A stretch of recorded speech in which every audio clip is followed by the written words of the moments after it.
अस्सलाम वालेकुम नाज़रीन, मैं हूं गुलाम अब्बास शाह और आज की वीडियो में बात करूंगा राफेल जहाज़ों के खरीदने का मामला मोदी के गले की हड्डी बन गया। मोदी पूरे फंस गए हैं और अब फ्रांस में उसकी तहकीकात होंगी और फ्रांस के सदर मैक्रोन भी इसमें बुरी तरीके से फंस चुके हैं। इसी हवाले से मैं भारत भी चलूंगा, दिल्ली में सीनियर सहाफ़ी से भी उनकी राय लूंगा, लेकिन मैं पहले पूरी खबर बता दूं कि ये है क्या। राफेल तैयारों के सौदे में करप्शन पर फ्रांस में तहकीकात का हुक्म दे दिया गया है और मोदी सरकार जो है वो पूरे तरीके से मुश्किल में फंस चुकी है। भारत को फ्रांस की जानिब से राफेल तैयारे फरोख्त करने के सौदे में करप्शन और जानिबदारी के इल्जामात की तहकीकात शुरू हो चुकी है और इस सिलसिला में एक जज की तकर्री भी कर दी गई है। फ्रांस की पब्लिक प्रोसिक्यूशन सर्विसेज की फाइनेंशियल क्राइम ब्रांच का कहना है कि राफेल के सौदे में होने वाली बदनवानी की तहकीकात की जाएंगी। फ्रांस की गैर सरकारी तंजीम शरेपा की जानिब से राफेल सौदे में करप्शन और बदनवानी की शिकायत के बाद तहकीकात का फैसला किया गया है। फ्रांस का मीडिया इसको रिपोर्ट कर रहा है और उनका कहना है कि फ्रांस की खबर अदारा जो है मीडिया पार्ट, उन्होंने इस सिलसिला में जो खबर दी उसमें ये हवाला दिया गया कि मुतअद्दिद रिपोर्टें शाया इससे पहले भी हो चुकी हैं और 2018 में तंजीम शरापा ने राफेल सौदे में बदनवानी की शिकायत दर्ज करवाई थी। ताहम इस वक्त इसे मुस्तरद कर दिया गया था, लेकिन अब इसकी तहकीकात का आगाज हो गया है। अच्छा, मीडिया पार्ट ये भी कहता है अपनी रिपोर्ट में कि राफेल सौदे में बदनवानी के हवाले से तहकीकात एक मजिस्ट्रेट ने 14 जून को शुरू की थी। इनमें साबिक फ्रांसीसी सदर जो फ्रांसवा ओलांद जो राफेल सौदे पर दस्तखत होने के वक्त ओहदे पर फाइज थे और मौजूदा फ्रांसीसी सदर मैक्रोन जो इस वक्त के वजीर खजाना थे, वो को भी उन सबको तलब किया जा सकता है और इसी तहकीकात में शामिल करने के साथ साथ इस वक्त के जो अभी मौजूदा फ्रांस के डिफेंस मिनिस्टर हैं और फ्रांस के फॉरेन मिनिस्टर हैं, उन दोनों से भी इस सिलसिला में तहकीकात हो सकती हैं। ताहाल दी साल्ट एविएशन की जानिब से तहकीकात की खबर सामने आने पर कोई रद्द अमल जाहिर नहीं किया गया और इससे कबल जो राफेल बनाने वाली ये कंपनी है, इसने इससे इनकार किया था कि भारत को राफेल बेचने के सौदे में किसी किस्म की कोई करप्शन नहीं हुई और भारत में भी जब इलेक्शन से पहले कांग्रेस ने इसके सिलसिला में तहकीकात का मुतालबा किया था तो सुप्रीम कोर्ट तक, ये भारतीय सुप्रीम कोर्ट तक मामला गया, लेकिन वो फाइलें ही गायब हो गई और वो मामला दब गया। अब ये मामला आने वाले दिनों में भारत की सियासत में भूचाल बर्पा कर देगा क्योंकि नरेंद्र मोदी जी इसमें बुरे तरीके से फंसने वाले हैं। असल में मुआहिदे में हिंदुस्तान एरोनॉटिक्स लिमिटेड HAL शामिल थी, लेकिन बाद में दोनों फरीकैन के मबैन बातचीत का सिलसिला खत्म हो गया और बादशाह दोनों मुल्कों ने 2016 में एक माहिदा किया था जिसके तहत 36 राफेल तैयारों की कीमत 7.8 बिलियन यूरो तय की गई थी। अनिल अंबानी की एक ना तजर्बाकाराना कंपनी को सौदे में शामिल किया गया भारत की तरफ से और उसके बाद इस पे सवालात उठना शुरू हो गए। राफेल सौदे में होने वाली बदनवानी के खिलाफ फ्रांस की एक अदालत में मुकदमा भी दर्ज कराया गया है।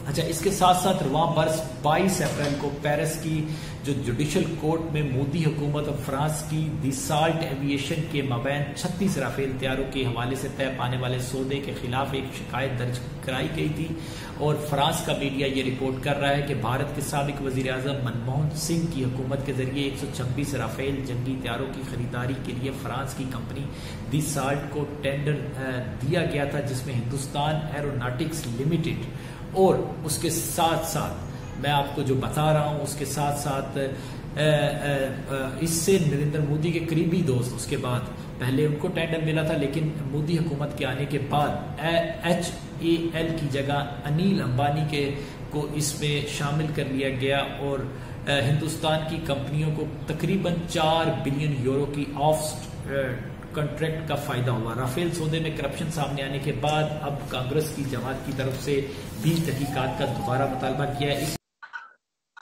नाज़रीन, अब खबर की मजीद तफसीलात के लिए दिल्ली चलते हैं और दिल्ली में हमारे साथ मौजूद हैं भारत के सीनियर सहाफ़ी रोहित शर्मा, जो कि बहुत जाने माने नाम है और खासकर फॉरेन पॉलिसी के हवाले से और भारत की अपनी राजनीति के हवाले से बड़ी एक्सपर्टीज रखते हैं। रोहित, बहुत शुक्रिया आपका वक्त देने के लिए सर।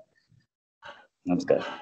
अच्छा रोहित, मुझे ये पूछना है कि ये जो खबर आई है, अब फ्रांस के साथ भारत के बड़े अच्छे रिलेशनशिप हैं, लेकिन इस खबर के बाद अब वहां पर इसकी इन्वेस्टिगेशन के लिए राफेल के मामले पर एक जज को डेप्यूट कर दिया गया है और वो इसकी इन्वेस्टिगेशन करेगा। और खबर में बड़ी सीरियस बातें लिखी हुई है और यहां तक लिखा है कि फ्रांस के जो प्रेसिडेंट हैं मैक्रोन, और उनके साथ साथ उस वक्त जब ये डील हुई उस वक्त के फिनांस मिनिस्टर, उसके बाद डिफेंस मिनिस्टर फ्रांस के और एक्सटर्नल अफेयर मिनिस्टर, इन सबको इन्वेस्टिगेशन के लिए बुलाया जा सकता है।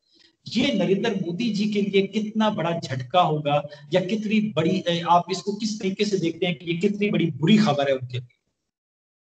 नहीं, देखिए, इस पर हमारे सुप्रीम कोर्ट में भी मुकदमा चला और ऐसा कुछ हमारी तरफ से, इंडिया की तरफ से करप्शन का कुछ साफ क्लियर दिखा नहीं। कांग्रेस ने इसको इशू बनाया और फिर भी कुछ इशू कहीं पे जाता हुआ दिखा नहीं। अब फ्रांस अपने यहां ऑर्डर कर रहा है। पहली चीज तो इन्वेस्टिगेशन ऑर्डर हुई है, इन्वेस्टिगेशन होनी चाहिए, कभी भी करप्शन चार्जेस लगते हैं, इन्वेस्टिगेशन की जाती है। इन्वेस्टिगेशन के बाद सामने क्या आएगा वो हम अभी से नहीं बता सकते। हो सकता है कि क्लीन चिट सामने आए, पहली चीज। दूसरी चीज, अगर इन्वेस्टिगेशन के बाद सामने आती है तो क्या वो अपने ही लोगों की करप्शन बता रहे हैं या ये भी बोल रहे हैं कि इंडियंस इन्वॉल्व थे? जब वो ये बोलते हैं इंडियंस इन्वॉल्व थे, तब इंडिया में जरूर की जाएगी। इसमें जो अभी जेपीसी की प्रोब की गई है, ज्वाइंट पार्लियामेंट्री कमेटी की, और ज्वाइंट पार्लियामेंट्री कमेटी की जो प्रोब के डिमांड कांग्रेस की तरफ से आई है, वो उस पर भी गवर्नमेंट देखेगी कि करना है कि नहीं। अभी तक हमारे पास ऐसा कोई एविडेंस नहीं है, अभी तक हमारे पास ऐसा कुछ नहीं है कि भाई राफेल में डील दी गई थी कि नहीं, या उसमें किकबैक्स हुए थे कि नहीं। अभी तक ये मामला सुप्रीम कोर्ट में है। ये मामला रोहित, मुझे एक चीज समझा दीजिएगा, इस खबर के बाद कांग्रेस की तरफ से ये डिमांड आई है जो आप कह रहे हैं, जो बता रहे हैं, क्योंकि ये जब खबर सामने आई है कि अब वहां पे इन्वेस्टिगेशन होगी, उसके बाद भारत में कांग्रेस की तरफ से इसकी जांच की डिमांड सामने आई है दोबारा। यस, ये इसी के बाद आई है। सुरजेवाला जो कि वो हैं वहां के, Randeep Surjewala, chief spokes person Congress, उन्होंने ही बोला है कि इसमें ज्वाइंट पार्लियामेंट्री कमेटी। अब जेपीसी की जरूरत क्या है, ज्वाइंट पार्लियामेंट्री कमेटी की जरूरत क्या है जब सुप्रीम कोर्ट में चल रहा है? बट स्टिल अभी गवर्नमेंट उसको देखेगी और हमें हमें अभी तक करप्शन कहीं दिख नहीं रहा है। अभी सुप्रीम कोर्ट भी कर रहा है इस पे इन्वेस्टिगेशन, दूसरी एजेंसीज भी कर रही हैं, अभी तक ऐसा कुछ नहीं दिखा है। तो अच्छा रोहित, मुझे एक सवाल का जवाब दीजिएगा कि आपने कहा कि भारत की सुप्रीम कोर्ट इस मामले को देख रही है, लेकिन अगर ये इन्वेस्टिगेशन में कुछ ऐसी चीजें सामने आ जाती हैं कि इसमें करप्शन हुई है, और एक दिसार्ट एविएशन की जानिब से जो इन्वेस्टिगेशन की गई थी उसकी खबर आई थी, उसकी रिपोर्ट सामने नहीं आई और उसमें एक मिडल मैन का नाम भी सामने आया था भारत का, तो अगर उसकी इन्वेस्टिगेशन में ऐसी चीजें सामने आ जाती हैं तो फिर इसका मतलब ये है कि भारत में जो केस चल रहा है उसका वो मजबूत तो होगा ना, अपोजिशन का केस वो मजबूत तो होगा कि फ्रांस में ये चीजें सामने आ चुकी हैं, तो अब आपके ऊपर, मोदी सरकार के ऊपर भी फिर दबाव बनेगा कि वहां पे जब ये चीजें सामने आ रही हैं, मिडल मैन सामने आ रहा है, तो फिर भाई यहाँ पे भी अब उस मिडल मैन के पीछे कौन कौन था, कहाँ कहाँ घोटाला होता, किस तरीके से पैसा डिस्ट्रीब्यूट हुआ, वो चीजें भी सामने आए, तो फिर दबाव तो बढ़ेगा नरेंद्र मोदी जी के ऊपर। प्रेशर तो बनेगा ही, इसमें कोई शक नहीं, प्रेशर बनेगा। और अगर कुछ सामने आया तो उनपे भी केस चलेगा, इसमें कोई शक नहीं है। लेकिन अभी बहरहाल, अभी एज ऑफ नाउ हमें कुछ नहीं दिख रहा है। ऐसा ना सुप्रीम कोर्ट इसमें इन्वॉल्व है, दूसरी एजेंसीज इन्वॉल्व हैं, फ्रांस पहले ही मना कर चुका है किकबैक्स के लिए, तो अभी तक तो हमें कुछ नहीं दिख रहा। हाँ, एक इन्वेस्टिगेशन जो ऑर्डर है वहां पे जो है, रिपोर्ट आने के बाद, मीडिया रिपोर्ट है, इन्वेस्टिगेशन वहां पे हो रही है, वो इन्वेस्टिगेशन होगी और उसके बाद देखा जाएगा कि उसकी रिपोर्ट क्या है, और रिपोर्ट में अगर कुछ फाइंडिंग्स निकली जो गड़बड़ है तो वो हमारी government will look into it. ऐसा कुछ अभी तक हमें नहीं दिख रहा है। अभी तक राफेल डील बिल्कुल क्लीन दिखी है। ठीक है, बहुत शुक्रिया रोहित। और जैसा कि रोहित बता रहे थे कि अभी तक क्लियर है, लेकिन इसमें कितना दबाव नरेंद्र मोदी जी के ऊपर बढ़ सकता है और अपोजिशन इसमें किस तरीके से अपना रोल प्ले कर सकती है, फ्रांस की इन्वेस्टिगेशन जो आगे बढ़ेगी वो उसी तरीके से साफ होता जाएगा। फिलहाल नाजरीन इजाजत दीजिएगा, अल्लाह के बाद।